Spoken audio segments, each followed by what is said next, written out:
환영합니다, 여러분. 이제 비밀의 문을 열어보겠습니다. 제목이 서로는 창작이 아니다. 창작이 아니라니. 서로는 조립입니다. 여러분이 생각을 많이 할 필요가 없어요. 문제지를 읽고 내용만 이해했으면 곧바로 시작합니다. 자, 가장 어려운 부분이 서론이라고 하는 학생들이 있는데요. 그 이유는 첫 문장을 어떻게 써야 할지 몰라서죠. 시작을 못하는 겁니다. 하지만 고득점 학생들, 선생님의 제자들은 서론을 창작하느라 시간을 낭비하지 않습니다. 왜냐하면 이미 문제지 안에 서론의 재료가 다 들어있기 때문입니다. 자, 서론의 조립 공식 잘 기억하세요. 지금부터 제가 여러분에게 뼈대 문장을 알려드릴 겁니다. 6급 수준의 문장이에요. 그리고 그 뒤에 문제지에 있는 내용을 그대로 옮겨와서 붙입니다. 그럼 완벽한 서론이 됩니다. 강의는 이렇게 합니다. 뼈대 문장 소개, 문제지 배경을 베껴서 붙이는 과정 소개. 이렇게 하겠습니다. 자, 서론의 뼈대 문장 5가지. 여러분이 골라서 쓰세요. 첫 번째, 사회 문제 전반에 걸쳐 모두 쓸 수 있습니다. 도시 문제, 문화, 기술, 광고, SNS, 일반적인 사회 문제에 가장 많이 사용될 수 있는 뼈대 문장. 이 한 문장으로도 좋은 점수를 받을 수 있습니다. 자, 문제점은 여기 있는 걸로 해보겠습니다. 대도시의 문제는 간과할 수 없는 화두로 대두되고 있다. 아마 여러분 실력이 부족한 학생들은 이 문장 자체를 이해하지 못할 거예요. 그러니까 6급짜리 문장이죠. 간과할 수 없는 하는 것은 지나칠 수 없는 화두로 중요한 쟁점으로 대두되고 있다. 떠오르고 있다. 자, 쉬운 말로 바꿔보겠습니다. 대도시의 인구 집중 문제는 쉽게 지나칠 수 없는 중요한 쟁점으로 떠오르고 있다. 이런 뜻입니다. 자, 이걸 기본 골격으로 머릿속에 기억하세요. 자, 그리고 심화형 한번 볼까요? 똑같습니다. 사회 문제 전반에 걸쳐 다 쓸 수 있습니다. 자, 사회 문제 전반에 걸쳐 환경오염 문제, AI 문제, 사회적 차별, 디지털에 심각하게 의존하는 문제, 사회의 분열을 통합시키는 문제 다 이렇게 씁니다. 사회 통합으로 가보겠습니다. 사회 통합은 하고 씁니다. 현대 사회의 지속 가능한 발전을 위해 이 지속 가능한 발전 이런 표현들이 6급을 만듭니다. 반드시 해결해야 할 핵심 과제로 떠오르고 있다. 여러분 떠오르고 있다를 다른 말로 어떻게 하죠? 아까 말했죠? 대두하고 있다.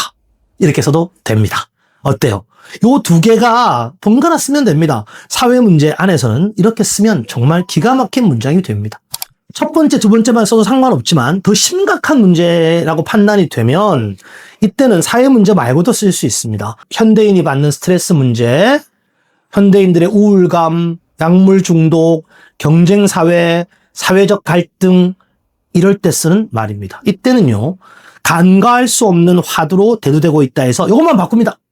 심각한 사회적 문제로 화두로 써도 아무 문제 없습니다만 심각한 사회적 문제라고 써서 조금 더 강조할 수 있겠죠. 그래서 한번 해볼까요?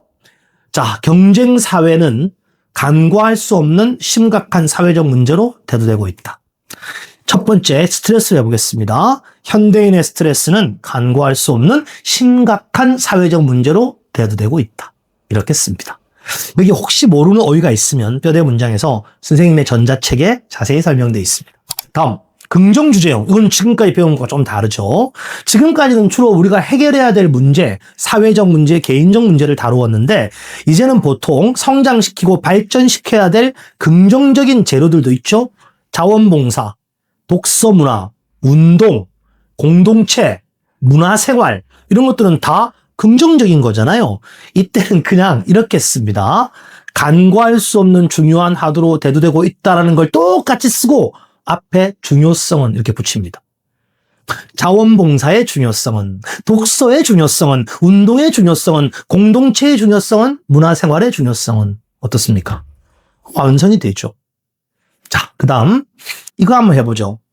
요즘 많이 주제로 나올 수 있는 AI 혹은 디지털 혹은 우주공학처럼 이 시대와 사회 전체를 변화시키는 거대한 움직임에 대해서 쟁점과 주제가 나올 수 있습니다. 이럴 때는 이렇게 씁니다. 이는 사회 전반에 걸친 근본적인 변화를 요구하는 중요한 단어 시대적 과제이다. 어디에 쓰냐면요. 시대적 변화가 크게 일어나는 영역을 찾습니다. 온라인으로 교육하는 것, AI, 플랫폼 사회, 그 다음 재택근무, 그리고 디지털 사회 이런 것처럼 인터넷 이후에 나타난 사회의 거대한 혁명적 변화 이런 것을 표현할 때는 사회 전반에 걸친 근본적 변화를 요구하는 시대적 과제이다. 이렇게 쓰면 최고의 점수를 받을 수 있습니다. 자, 이제 여러분 이걸로 뼈대 문장은 다 했습니다. 자, 이제 실전 살펴보겠습니다. 뼈대 문장에다가 문제지를 훔쳐서 붙이는 방법. 자, 대도시 인구 집중 현상. 문제에 이런 내용이 나와 있습니다. 물론 뒤에 더 있지만 이만큼을 뽑아왔습니다. 국가가 발전하고 성장할수록 인구가 대도시로 모이는 현상이 나타납니다.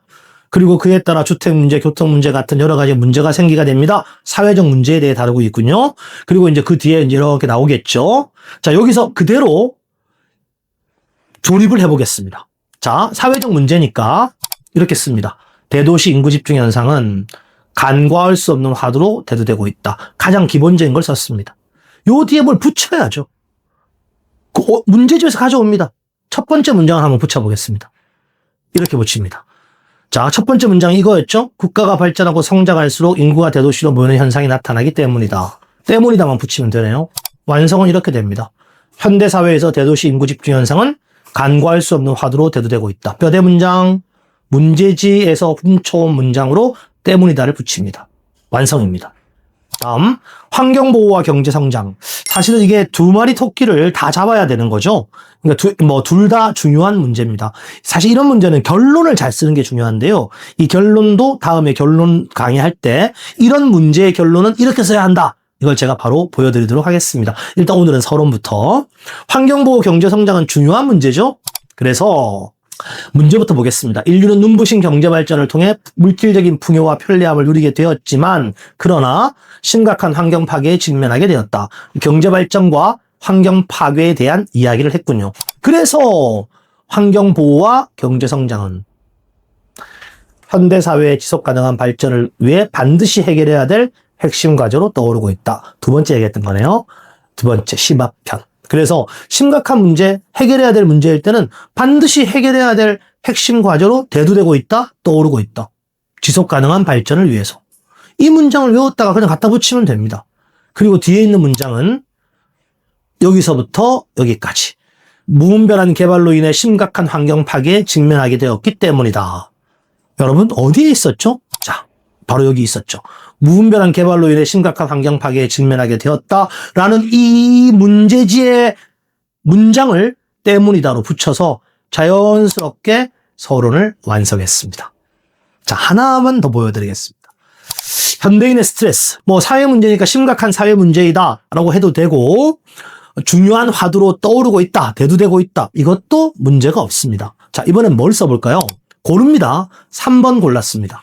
현대인의 스트레스는 간과할 수 없는 심각한 사회적 문제로 대두되고 있다. 화두 대신에 심각한 사회적 문제로 살짝 바꾸어 보았습니다. 그리고 뒤는 뭘 붙인다고요?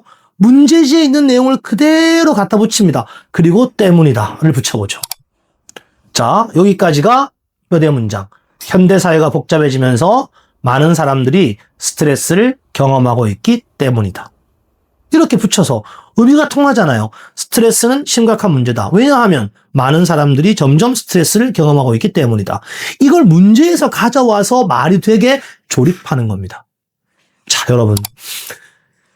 물론 말씀드리면요. 서론은 새로운 문장을 길게 만드는 시험이 아니라 문제지의 문장을 얼마나 잘 활용하는가 하는 시험이라는 것. 그래서 여러분은 이제 문제를 읽자마자 이 문제의 1, 2, 3, 4, 5 저에게 배웠던 5개의 뼈대 문장 중 무엇을 가지고 쓸까? 이걸 제일 먼저 생각합니다. 이해되셨죠? 자, 그리고 서론은 조립이라고 생각하시고 문제지에 있는 내용을 그대로 베끼거나 혹은 문제지에 있는 내용을 자기식으로 해석하거나 풀이해서 뒤에 붙이면 완벽한 하나의 서론이 완성됩니다. 글 쓸 준비가 된 거죠.